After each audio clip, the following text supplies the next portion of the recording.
Good morning Saxena साहब। आज मैं आपसे एक ऐसी गुफ्तगू करूंगा जो आज हर घर की परेशानी है। कल मेरे घर में हमारे कुछ करीबी रिश्तेदार आए थे। मैं पूरी डिटेल में नहीं जाऊंगा, लेकिन आपको एक बात बताता हूँ। उनको जब भी डायबिटीज़ था ना, तभी मैं उनको समझा रहा था कि डायबिटीज़ है ना, उसको हल्के में मत लो और उसके साथ खिलवाड़ मत करो। और आपको डायबिटीज़ कितना है रिपोर्ट मुझे दिखाओ, तो मैं आपको कुछ चीज़ बताऊंगा और आप डायबिटीज़ रिवर्स कर सकते हो, क्योंकि काफ़ी लोगों को रिज़ल्ट आ रहा है। मैंने कई लोगों को प्रोडक्ट दिया है तो हंसी में उड़ा रहे थे और कल आके रो रहे थे, क्योंकि 15-20 साल पहले से मैं उनको समझा रहा था। क्योंकि डायबिटीज़ एक दिन में नहीं आती, कैंसर भी एक दिन में नहीं आता। आपको पता है, आप डॉक्टर है, आपको मैं क्या समझाऊँ। लेकिन जब मैं समझा रहा था ना, उस वक्त ये लोग सब हल्के में ले रहे थे, मजाक कर रहे थे। और मेरी वाइफ बोलती थी जाने तो मत समझाओ। फिर भी मेरा एक नेचर है हेल्पिंग करना, तो मैं लोगों को समझा रहा था कि भाई ये ख़तरनाक चीज़ है। आपको डायबिटीज़ में से थायराइड हो सकता है, अल्सर हो सकता है और फाइनली बाद में कैंसर भी हो सकता है। डायबिटीज़ 58 बीमारी का पैकेज है, लेकिन उसने कभी सुना नहीं, बल्कि हमेशा हंसी में उड़ा दिया। जब कल मेरे पास आए थे ना, तभी सलाह ले रहे थे कि अभी क्या किया जाए। रिपोर्ट लेकर आए, बोले डॉक्टर ने बोला है कि अभी ये जीवन भर उठ नहीं सकते, बैठ भी नहीं सकते, लेटे रहेंगे। तो मैंने खुद ही रिपोर्ट देखने के पहले, उनके बात सुनने के पहले बताया कि उनको कमर के नीचे से पैर की पिंडलियों तक जाम हो गया। तो बोला हाँ। मैं बोला इसको बोलते साइटिका। मैं बोला देखो ऐसी कई बीमारी उसके बॉडी में होगा, थायराइड भी है, वज़न भी बढ़ रहा है। बोला हाँ। मैं बोला उसको कॉन्स्टिपेशन है। बोला हाँ वो भी है। मैं बोला देखो उनको ब्लड प्रेशर तो रहना ही है। तो बोला हाँ ये भी है। तो मैं बोला कितनी गोली खाते, तो उसने बताया पूरा डब्बा। बोला खाना इतना खाते हैं और गोली ज़्यादा खाते हैं। मैं बोला जब भी उनको डायबिटीज़ नहीं था ना, हम लोग शुगर चेक कराते, कभी इंसुलिन चेक नहीं कराते। जब मैं समझा रहा था ना, तो वो लोग बोलते थे हमारा डॉक्टर बोलता है ये करो वो करो। मैं बोला डॉक्टर तो जो बोलता है, मैं डॉक्टर की बुराई नहीं करूँगा, क्योंकि एलोपैथी को डॉक्टर को ना सबको कुछ पता नहीं। वो लोग अपने फ़ायदे के लिए ये चेक करा लो वो चेक करा लो। और कुछ मैंने ये भी देखा है कि ये जो पैथोलॉजी होता ना, वहाँ पर कुछ गधे लोग बैठे रहते, डिजिटल साइन रहता है, कर देते वो, और कुछ भी रिपोर्ट दे देते, बड़ा चढ़ा के इसका रिपोर्ट उसका उसका इसका, ऐसा मैंने अपनी आंखों से देखा है। लेकिन वो पेशेंट तो मर गया ना, उसको खामों का इतनी गोली खाना है, जबकि उसको डायबिटीज़ नहीं था, फिर भी वो गोली खाते खाते उसको डायबिटीज़ हो ही गया। और डायबिटीज़ भी कौन सा डायबिटीज़ हुआ, इंसुलेंस वाला।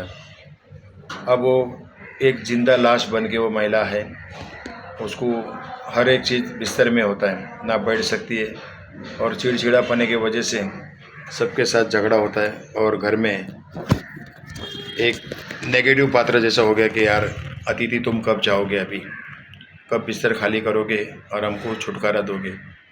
क्योंकि उन लोगों की बातों से मुझे पता चला कि सब लोग कंटल गए। वो तो परेशान है ही है, जो पेशेंट है वो परेशान है, लेकिन उनके साथ जिसने साथ फेरे लिए थे वो भी परेशान, उनके बेटे भी परेशान, बहू भी परेशान। और हम लोग का भी रिश्ता है, तो हम लोग को भी बता, तो हम लोग भी सुन के हम भी परेशान हुए। जब हम लोग बोलते हैं ना कि कुआं उसको खोदो जब प्यास न लगी हो, तब लोग समझते नहीं। हम लोग अच्छी चीज़ बताते हैं। हम लोग जब अच्छी चीज़ बताते हैं कि भाई साहब अंग्रेजी दवा है ना, एकदम इमरजेंसी होगा तभी लो, बाकी तुम पेन किलर लेते हो ना, तो तुम्हारे अंदर क्या क्या किलर होता है तुमको पता नहीं है। एंटीबायोटिक भी खतरनाक है। तुम जो बीमार आज पड़े हो ना, वो केमिकल की वजह से हुआ है। और अभी तुम अंग्रेजी दवा ले रहे हो, वो भी टोटल केमिकल ही है। केमिकल खा के बीमार हुए, और अच्छा होने के लिए तुम फिर केमिकल खाओगे तो कहाँ से ठीक होगी, और तुम जल्दी निपट जाओगे। अभी मेरे को बोला अभी रास्ता बताओ। मैं बोला अभी बहुत लेट हो चुका है, अभी मैं तुमको कुछ दूंगा तो फिर और तबीयत बिगड़ेगी, तो भी मेरा प्रोडक्ट बदनाम होगा। इसके लिए मैं लास्ट स्टेज वाले को कभी देता भी नहीं हूँ। और उनको बोलता जब मैं समझा तो तभी समझते नहीं। हम बीमार को ठीक नहीं करते, बीमार होने से बचाते। लोगों को बताता हूँ कि जब तुम स्वस्थ हो ना, तभी भी तुम्हारे अंदर कुछ ना कुछ उथल पुथल होते रहता है। लेकिन हम लोग है ना इतने बिजी है पैसे कमाने में इतने दौड़ते रहते हैं कि हमारे पास अपने हेल्थ के लिए टाइम ही नहीं है। हम अपनी गाड़ी का सर्विस करा लेते हैं, हम अपने एसी का सर्विस करा लेते हैं, हम मोटर बाइक का करा लेते हैं, यहाँ तक कि मोबाइल में भी कोई डिफेक्ट हो गया ना सॉरी, उसका भी हम फिक्र करते। लेकिन हम इतना अनमोल चीज़ हमको कुदरत ने दिया है, इसकी कोई कीमत नहीं है। कोई आदमी को बोलेगा ना तुमको इतना लाख देता है किडनी दे दो, तो नहीं देगा। गरीब की बात और है, वो मजबूरी में कुछ भी दे देता है। लेकिन आम इंसान को अगर बोलेगा ना तुम्हारी 2 आँख है तो 1 आँख दे दो, इतना पैसा मिलेगा, आँख डोनेट कर दो, नहीं देगा। किडनी 2 है तो 1 पे काम चल जाएगा, 1 किडनी दे दो, नहीं देगा। क्योंकि उसको पता है कि बाद में 1 किडनी पे कितना लोड आता है, और आदमी कोई देना नहीं चाहता, अपना अंग देना नहीं चाहता, है ना। तो उस अंग की फिक्र भी नहीं करते। इतना अनमोल चीज़ है। उनका जब लंग्स पे कुछ भी असर होता है तब मालूम पड़ता है कि यार हमने क्या कर लिया।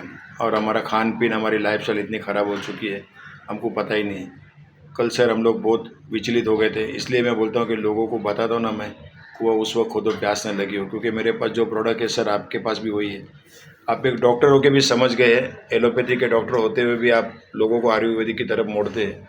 और मुझे बताते हुए खुशी हो रही है कि 165 डॉक्टर ने मेरे साथ शपथ ली है कि हम लोग अपने पेशेंट को है ना अंग्रेज़ी दवा लिख के नहीं देंगे, बल्कि उनको आयुर्वेदिक की तरफ मोड़ेंगे। आयुर्वेदिक कौन सा, कुछ भी नहीं कि जाओ तुम गोरा गांधी काला गांधी के पास जाके शतावरी लेके आओ, मंजिष्ठा लेके आओ, गोसरू लेके आओ, क्योंकि वो कुछ भी बोड़ी में बांध के देगा, उसको भी नहीं मालूम है कि क्या चीज़ है। इसलिए अपना जो ब्रांडेड है, कंपनी का बना हुआ सिल्वर नैनो टेक्नोलॉजी से बना हुआ प्रोडक्ट है, कितना सिंपल है। 1 कैप्सूल सुबह में ले लो, 1 शाम को ले लो, 15 रुपये की 1 कैप्सूल है। अगर किसी को ज़्यादा प्रॉब्लम है, क्रोनिक डिसीज़ है, तो 2 ले लो, सुबह में 2 शाम को। 15 रुपये के हिसाब से 4 कैप्सूल का 60 रुपया हुआ। आज 60 रुपये में एक सैंडविच भी अच्छा नहीं मिलता, एक चाय भी नहीं मिलती है। 60 रुपये में तुमको अगर अच्छी हेल्थ मिलती है, अगर वो फिर भी बोलता है कि महंगा है, तो उसको बोलने का फिर तुम्हारे लिए हॉस्पिटल और डॉक्टर चक्कर काटने के लिए तुम उधर ही जाते रहो, तुम्हारे नसीब में वही लिखा है। और जो समझ गए ना वो बच जाएंगे, जो नहीं समझेंगे तो फिर कल आके जो रहा जैसा रो रहे थे ना, मैं बोला अब क्या फ़ायदा, जब चुड़िया खेत चुग गई अब क्या फ़ायदा। जब मैं समझा रहा था तभी समझ नहीं रहे थे। कल उनकी हालत देख के मुझे बहुत अफसोस हुआ है, इसलिए मैं आज आपको ये स्टोरी बता रहा हूँ कि हम कई दिनों से समझा रहे थे। मैंने अपनी सगी बहन को भी खोया है, क्योंकि हमारे जीजा जी मानते नहीं थे। अंग्रेज़ी दवा और डॉक्टरों के चक्कर में ऐसे फंसते ना कि आँख होते हुए भी पट्टी बांध देते। उनको समझ में नहीं आता कि यार कभी सुन तो लो किसी का, नहीं सुनते वो लोग, और बाद में बहुत भारी कीमत चुकानी पड़ती है। मुंबई से Ahmad Kumar, thank you very much Saxena साहब, लव यू सर।